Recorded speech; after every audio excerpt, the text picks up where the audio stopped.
I am part-timing in an IT company that is very close-knit. My boss Steven and his wife were always sweet. It was my first month and it was my boss's birthday week. So he and wife Melissa were kind enough to include me in this fancy dinner they were taking everyone to. A week prior to the dinner, Melissa added everyone to a group chat and asked whether we had any suggestions on where to eat.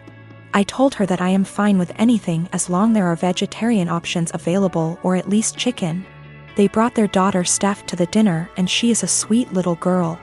Now Steph was really interested in me and she kept on asking me questions about how I look the way I look. Now I am short, 5 feet, but can be somewhat deemed as fit to today's generation.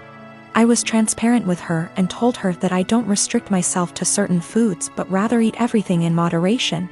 Plus I have a plant-based diet and home-cooked meals so that helps, and I also lift weights. Now Melissa overheard our conversation partially. She pulled me aside and told me that Steph was recovering from eating disorder, so she encouraged me to be honest with her and not lie to her and not to order anything that screams diet. When I saw the menu, there were little to no vegetarian options available. It didn't have anything for me. I was very disappointed and made a comment that, oh wow, there are no vegetarian options. Melissa chimed in and said that eating meat once in a while won't affect my weight. Now, when I say plant-based diet, it's not that I don't eat meat, but I only eat chicken maybe once a week as a side dish, and certain types of fish occasionally, but other than that I mostly eat vegetarian dishes. My food habits are not for my weight, but for my religion / culture. It has nothing to do with my weight. When the waiter came in, I was still glued to my menu when all the others had already ordered. Melissa said that oh she will have the duck too, and I interrupted and said that no, I will have the garden salad. I hate salads, but there were no other veg options. Melissa got quiet. After a few minutes she told me that I shouldn't have lied and lead on her daughter if I was going to order a skinny salad and starve myself. She said that I am just like those IG influencers who lie to impressionable young girls about their food habits and bodies, and I just proved that by ordering a salad after giving her daughter a "don't restrict yourself" speech, and I probably triggered her eating disorder. I tried to explain that I only ordered a salad because there was no other option in the menu for me, but then she said that I should have just sucked up and eaten the duck as it isn't going to affect my weight, but then again, I corrected that it is a religious thing and not a diet thing. She said that if I eat chicken then obviously I would eat other animals too, and I was just putting up an act. It was horrible. She completely tore me down and I immediately left. X and I had way too young. We're friendly co-parents. One big rule we share is if our daughter breaks something, she pays for it. Now, sis and I are the only grandkids. Aunt never married. Instead, she worked with GMA and GPA at their Seams store, and took it over when they retired. Sis's girlfriend proposed last year. GPA offered to make FSIL a custom suit, which she was over the moon about. GMA had me ask Sis what her dream dress was and record the convo. Sis, thinking it was just between us, told me in great detail what her dream dress was, though said it was way too expensive. So she would get something much cheaper. Well, a few months later GMA surprised Sis with her dream wedding dress. It FOT perfectly and everyone cried. Sadly, GMA recently passed away, which hit us all hard. Sis was devastated, but decided that the dress meant GMA would still be there with us at the wedding. The issue comes in with C. She's very large, much larger than Sis. 3 days ago, we decided to go visit Sis and see how she was doing. It was great, but then C asked if she could try on the dress. Sis politely said no. C made a face, but dropped it. Later, we decided to go grab dinner. Sis and I went to pick up our orders, but C decided to stay and play with Sis's dog. We got back, and the dress was destroyed. C had apparently tried to get it on, popping some seams, and got stuck. Instead of waiting for help, she cut her way out. The dress was hacked to bits. Sis was devastated and asked us to leave. I grounded C and called Aunt with some pictures, asking if it could be saved. She said there was no. She said she'd make a new one, but it wasn't the same. Then she dropped the bomb on me. GMA had hand-sewed most of the dress, used super expensive fabric, and put almost 500 hours in making that dress. Since it was the only family wedding we'd have, In total, the dress cost $12,000, give or take. C has about $15,000 saved from various jobs, as well as winning writing competitions. This was supposed to help her in college. I took her to the bank and set in motion transferring all the funds, since as her parent I still have control over it. $12,000 to aunt to pay for the new dress. $3,000 to my sister's wedding, as an emotional distress tax. I explained exactly why this was happening to C, but she sobbed the entire time, asking what was she supposed to do for college and saying it wasn't her fault. I told her she could get a job if she didn't get a scholarship. And it was her fault for trying on the dress after she'd been told no, and for not waiting until we got back. A few popped seams could have been fixed. Hacking the dress to pieces couldn't. C told my ex, and while she agreed C was in the wrong after the full story, said I shouldn't have ruined her future for a free dress. I reminded her of our rule, and she still thinks I'm wrong. $3,000, that was to make up to my sister that C destroyed the last gift our dead grandma ever gave her. I consider that part of the price of destroying the dress, since even if Aunt remakes it, it's lost a great deal of its sentiment value. I pointed out how young we has her because I wanted to explain how a 31-year-old has a 16-year-old kid. I do not resent having her, she's the best thing I've ever done. I also brought up C's size because Sis has Crohn's disease and thus is very tiny. The dress was made her for size, and C is much larger than Sis. I love C as she is, but just holding the dress up, it was clear it wouldn't fit. The money was C's have fun at college money, not her college fund. My ex and I are paying for whatever scholarships don't.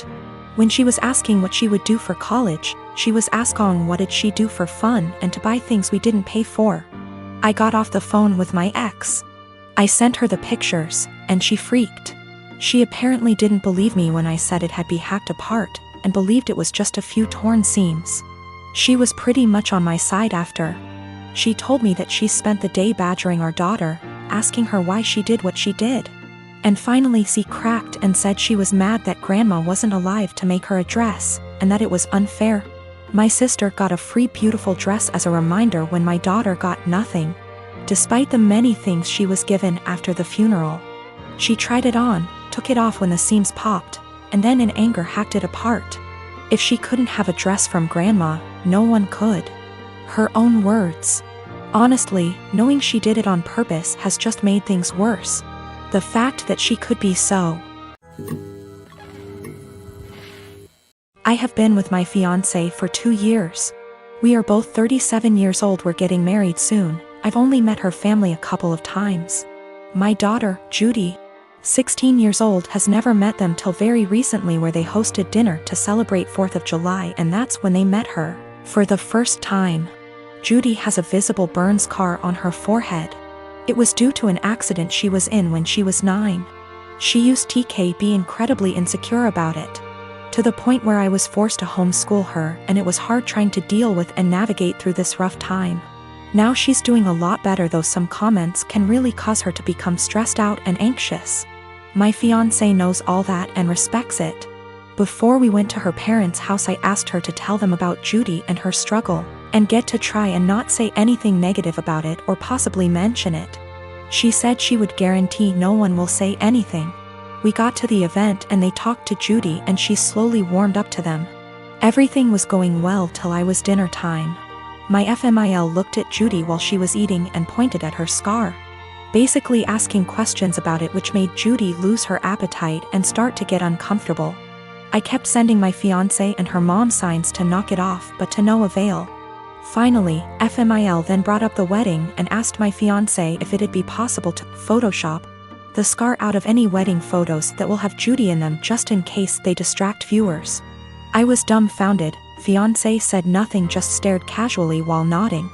I looked at Judy and it was clear this got to her. I leaned closer and asked if she was feeling uncomfortable and that we could leave if the answer was yes.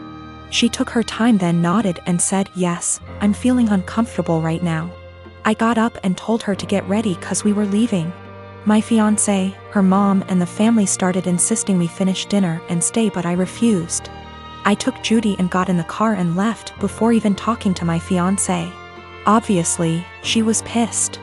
She called and was angry, talking about how I disrespected her parents by taking Judy and leaving in the middle of dinner and not even saying goodbye. I told her that Judy was feeling uncomfortable with Mill's comments and questions. She said Judy overreacted and is in need to go back to therapy if a simple mention of her scar caused her to react that way. I got tired of arguing and asked her to give us some time, but she went on me and said that I have no respect for her and her family, and that what I did was irrational, and now she won't speak to me till I clear things up with her family, after ruining their celebratory dinner. My girlfriend and I have been together for 6 years.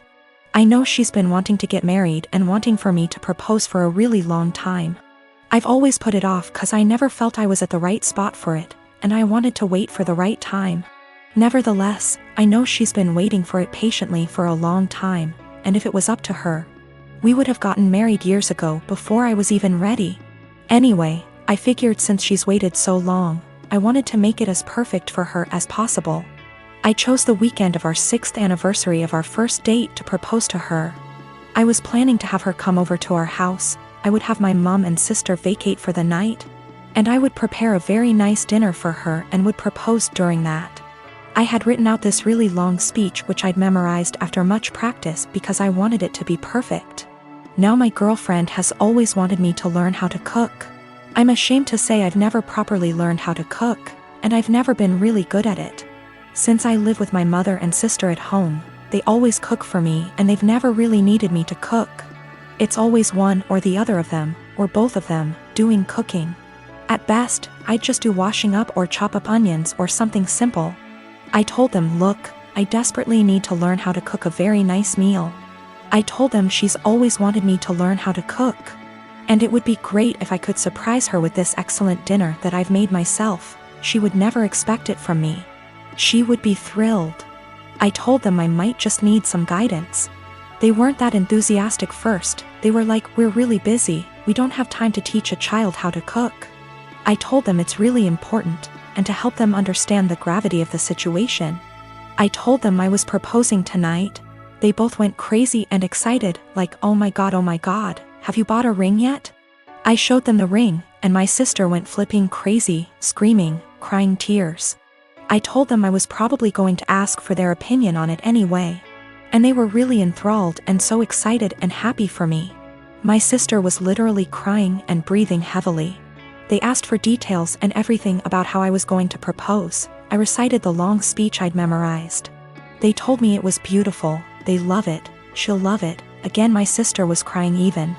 I told them, so this is why I need to cook tonight. She's always wanted me to learn to cook, and if I make a nice meal for her, I want to make our night as magical as possible. My sister was like, no way, if you cook, you'll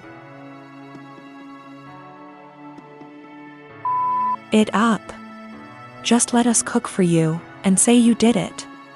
I said, no, it has to be me, it has to be me. It's really important that I do it, I don't want to deceive her.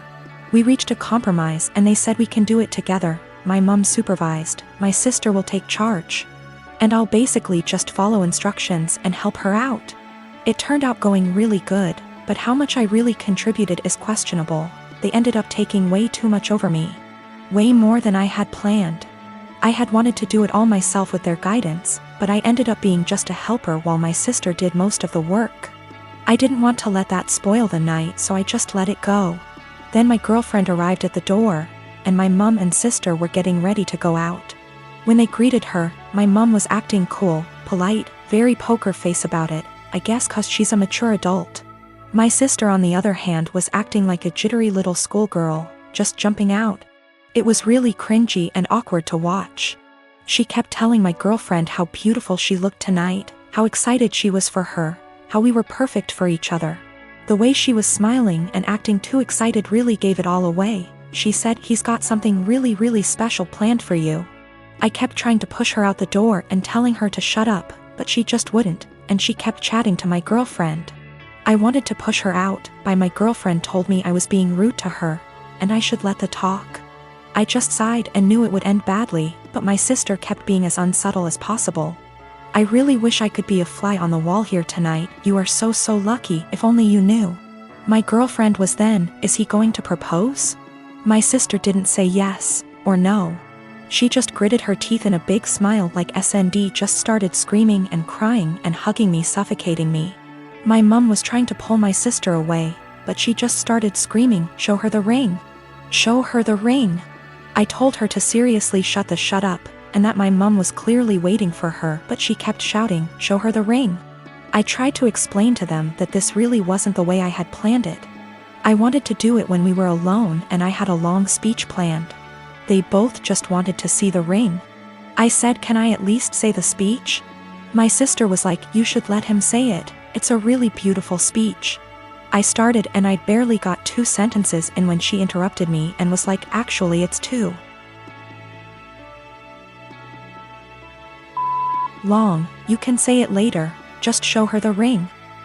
I wanted to wait until we were alone so I could say the speech and then show the ring, but they were both literally screaming at me to show them. I told my sister she'd already seen it. She said she wanted to see it again, and my girlfriend told me I had to show it to her now. I showed them the ring again and they both started shouting and screaming.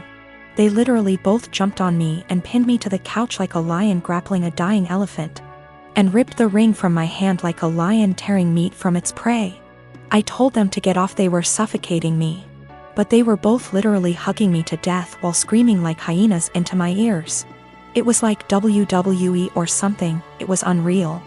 I tried to pull away, but they were both just hugging and kissing me and screaming into my ears, clawing at me and the ring like rabid animals, squeezing and suffocating me. My mother did nothing to help. She just stood there laughing as I went down. I realized they were mainly interested in the ring, so I let them have it and crawled away to the side of the couch where I could breathe properly. I felt the evening was ruined already. I had nearly just been clawed to death. I didn't know if my clothes were ripped. My hair was completely messed up. I had both their lipsticks smudged on my face from their dual hyena attack. And my clothes were a complete mess now. It was an infuriating mess of a situation and I felt gross. I just sat quietly there for at least 2 hours while my mother, girlfriend, and sister sat together looking at the ring, talking and chatting amongst themselves and acting like I wasn't there. The entire evening was ruined. My mom and sister were meant to be going out for the night. They didn't even leave once and were there the entire time. The food that I had made was getting cold. I told them dinner was getting cold. They all said they weren't hungry and just sat there looking at the ring, obsessing over it like they are Gollum or something. Me, the boyfriend, the groom, may have as well been invisible. They were all completely ignoring me, pretending like I wasn't there. I had planned this perfect evening between my girlfriend and I where I could propose. I'd been preparing it for such a long time. It was completely hijacked by my mother and sister. My sister spoiled it and didn't even feel bad about it. Worst of all, my girlfriend didn't even seem to mind. I told her this wasn't the evening I had in mind. She didn't care. She was too excited about the fact we're finally engaged. I didn't even get a chance to say my speech. She was like, don't worry, you can say it tomorrow. I'm too tired now. It really hurt my feelings. I don't think she understood how sad that made me feel. My girlfriend didn't even seem to care that it wasn't even really me who proposed to her, and the way my sister was acting, you'd think like she was the one getting married. This entire evening I'd planned out for so long. I'd been entirely cut out of it. Sidelined. Reduced to a spectator. After we finally did have the dinner, I asked my girlfriend if we could spend some time together in bed before she goes back home for the night. She was like, we can't. Your mom and sister are here. We can't just leave them. I told her they weren't even meant to be here. They were meant to have gone out tonight. And they both were like, yeah. Go upstairs. Don't worry about us. I told her she really shouldn't worry about them. We should both just go upstairs and spend some time together. She was like, no. It would feel too weird and awkward. Well, that bad so much. I felt like the entire night was ruined. I'd barely gotten anything out of it. I didn't even spend any time with my girlfriend. My sister completely spoiled and ruined everything. The entire night was hijacked. I tried to explain to my girlfriend why everything that had happened, including her own behavior and acceptance of it, really bothered me. She didn't seem to understand and just brushed it aside. I explained to my mom, and she sort of understood and was apologetic, but tried to dump most of the blame on my sister. My sister was still in an excited, giddy mood. I asked her what was wrong with her. She said nothing. I told her she'd ruined the entire night and she acted like a 12-year-old or a clown. She got offended and denied it. She refused to see what she'd done wrong and how she'd ruined everything. I don't understand her behavior at all or why she would even act that way. I'm kind of hurt and offended by everything that's happened and the way they reacted to it. Do I have the right to feel this way? Should I just let it go and move on, or is there something I can do so that my grievances don't go unaddressed and ignored?